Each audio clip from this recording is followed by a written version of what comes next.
Ciclovia Monaco-Venezia. Al primo impatto colpisce per la distanza che si coglie tra le due città.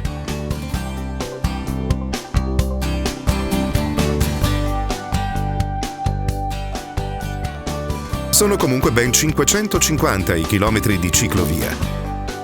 Dalle distese aperte verso l'Europa centrale e il nord,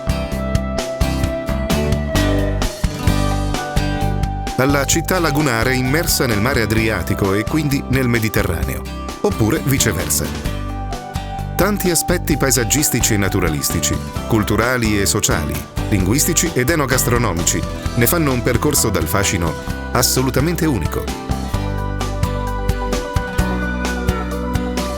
Per chi la vuole percorrere per intero da nord a sud, ma si può fare anche il contrario, il punto di partenza è indicato presso il Deutsches Museum di Monaco di Baviera.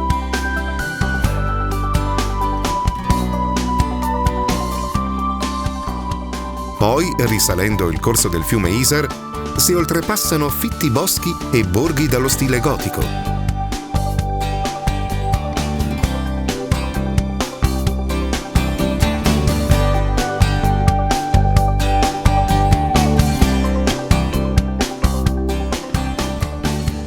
Campagne verdissime.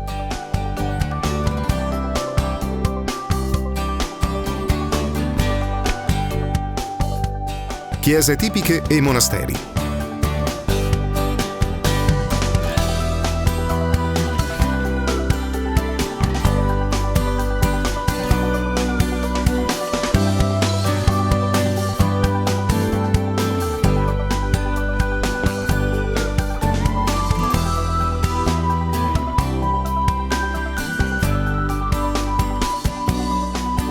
Le prime asperità alpine e i laghi, come il Tegernsee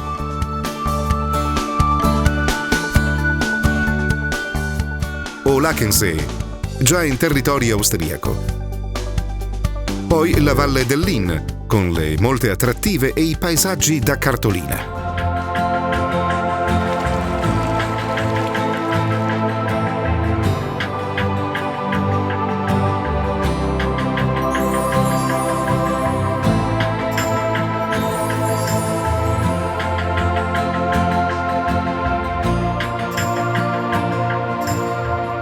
Innsbruck, l'interessante capoluogo tirolese.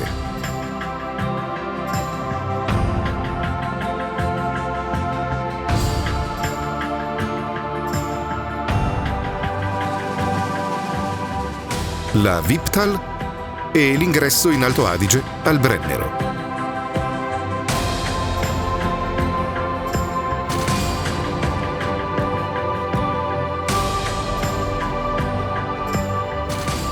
L'Alto Adige è proprio il cuore di questo percorso unico e straordinario che unisce il mondo germanico a quello latino. La sublimazione di un'idea d'Europa positiva, della quale tanto bisogno abbiamo al giorno d'oggi. Vipiteno e i castelli.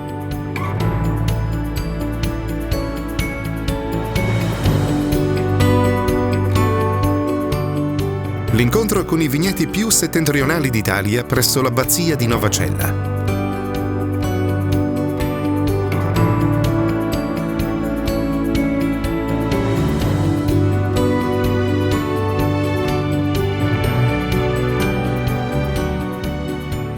Il dolce vivere di Bressanone.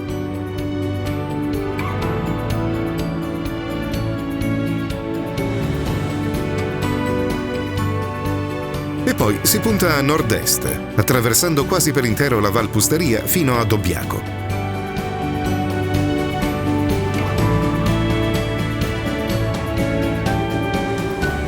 Qui ci si immerge nel fiabesco mondo delle Dolomiti, patrimonio dell'UNESCO, tra meravigliosi laghi alpini e cime rosate, uniche al mondo.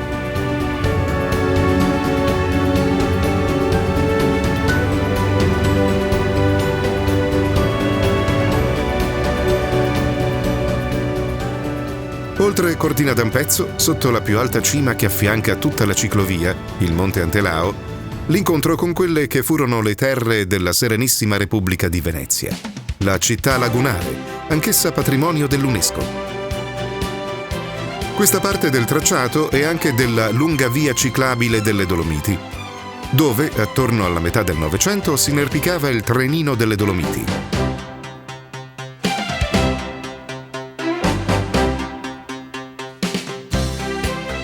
Poco oltre, in centro Cadore, echeggia lo spirito di Tiziano Vecellio e degli antichi romani che qui si curavano le ferite di guerra.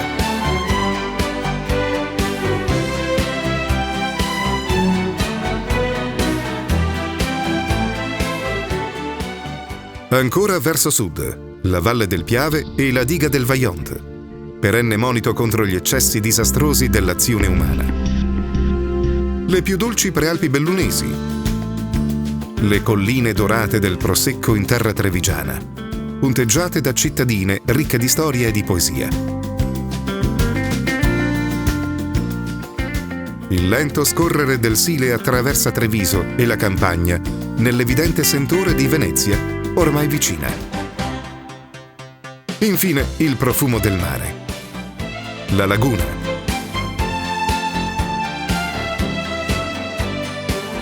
Venezia, la città dei dogi, unica e irripetibile. Niente male come esperienza ciclistica.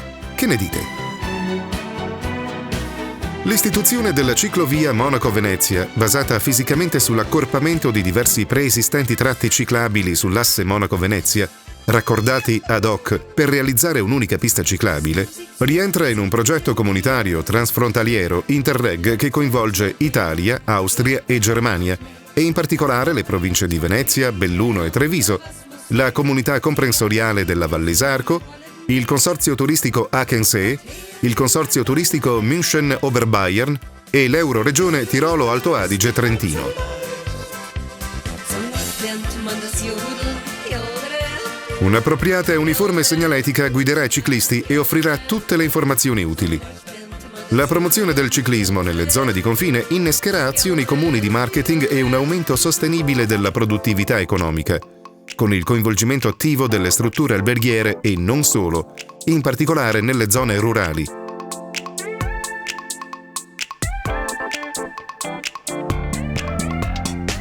Questo genere di turismo permette un contatto a pelle con i territori e la natura, più profondo, senza contare tutti i benefici fisici che ne derivano, e la soddisfazione di raggiungere luoghi meravigliosi e lontani contando solo sulle proprie capacità, sia che lo si interpreti in modo sportivo o in modo slow, che a dire il vero è proprio quello che si vuole promozionare. Piena libertà di movimento, di mete da raggiungere, di tempi di percorrenza, senza punti di particolare difficoltà. Al massimo è proprio solo una questione di tempo. Tempo speso come meglio non si può. L'idea di fare questo progetto Interreg è nato nell'anno 2011. C'era un incontro a Vipiteno anche per portare avanti tutte le piste ciclabili. Nelle zone alpine nell'Europa esistono già altri tipi di queste piste dove passeggiano tantissimi turisti, tantissimi amanti della bici, per esempio la pista ciclabile via Claudia Augusta o anche quella della Drava in Austria, poi c'è anche un'altra della Donau o anche in Germania, Bodensee, Königssee, cioè ci sono adesso gli amanti della bici vogliono vedere anche nuove zone e noi offriamo in futuro la nostra pista ciclabile Monaco-Venezia. È un percorso che è accessibile a tutti perché non ha delle particolari difficoltà, è molto ben servito da mezzi di comunicazione, navette, treni e quant'altro. La nostra intenzione è quella di creare un club di prodotto internazionale che appunto da Monaco a Venezia riuscirà a dare dei servizi ottimi per il turista. Sarà sicuramente un'esperienza estremamente emozionante e io credo gratificante per vari target di persone. Una cosa importante che voglio sottolineare è che noi vorremmo che questo progetto abbia una sua sostenibilità futura che garantita dagli operatori turistici. Cioè noi abbiamo creato le condizioni, creando un sito, la guida e tutta una serie di strumenti di promozione turistica, ma come enti pubblici, ma vogliamo che poi questo prodotto turistico sia offerto dagli operatori e siano gli operatori ad andare avanti in questa offerta turistica con la migliore qualità possibile.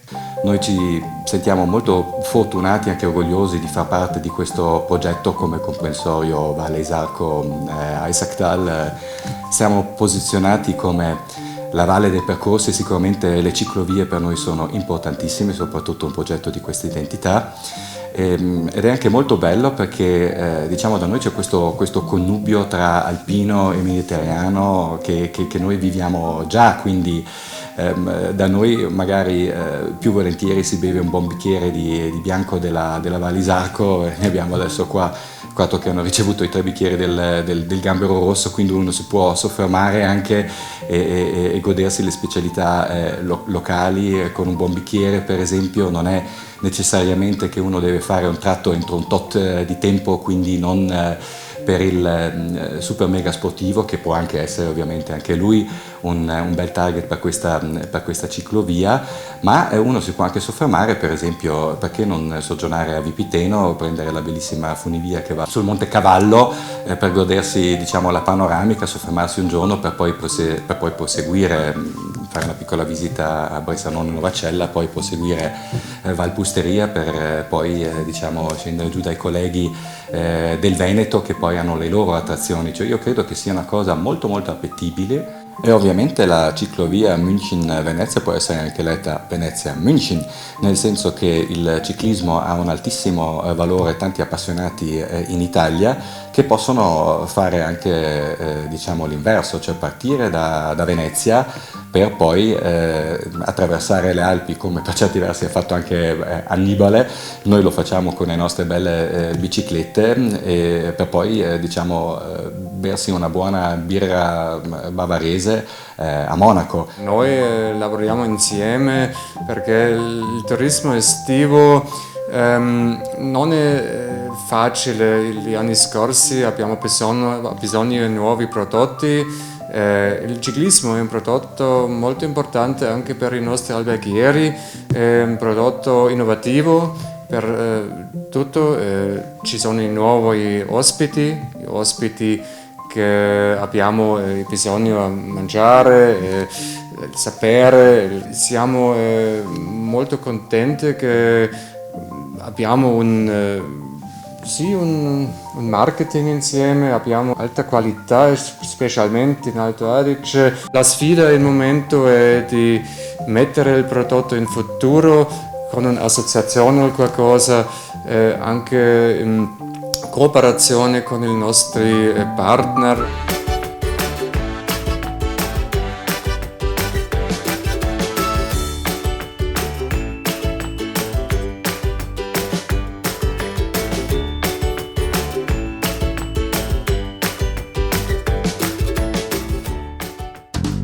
Cosa ne pensa di questa istituzione, di questa ciclovia molto lunga, ma che comunque si può fare anche a tratti naturalmente? Infatti noi lo facciamo a tappe, ci piace molto, sono tanti anni che facciamo varie tappe e ci divertiamo, ci rilassiamo, stiamo in mezzo alla natura. È una passione per la bicicletta? Sì, è una passione per tenersi in forma e Beh, per certo. cercare di posticipare la vecchiaia. Beh sì, è un ottimo modo sicuramente. C'è sempre lo scambio sia tra italiani, tedeschi, una moltitudine, abbiamo trovato anche degli inglesi. Troviamo un ciclista che è di passaggio, almeno che è appena partito, mi pare di aver capito. Sì. Ecco, non so se sai che questa fa parte della ciclovia appena istituita Monaco-Venezia. Questo non lo sapevo, conosco il posto perché d'inverno sono appassionato di sci, quindi conosco il posto, so che questo è un posto molto bello anche per lo sci, per gli sport invernali. e no, conoscevo solo di questo tratto qua, francamente. Quindi una ciclovia internazionale che porterà sicuramente anche un interscambio. Anche perché adesso che me l'hai detto probabilmente mi organizzo e guardo di allungare il percorso anche per le prossime volte. È una adesso, non so una se fino a Venezia, ma sì, vabbè, ma anche solo a pezzi si può fare. Certo, infatti.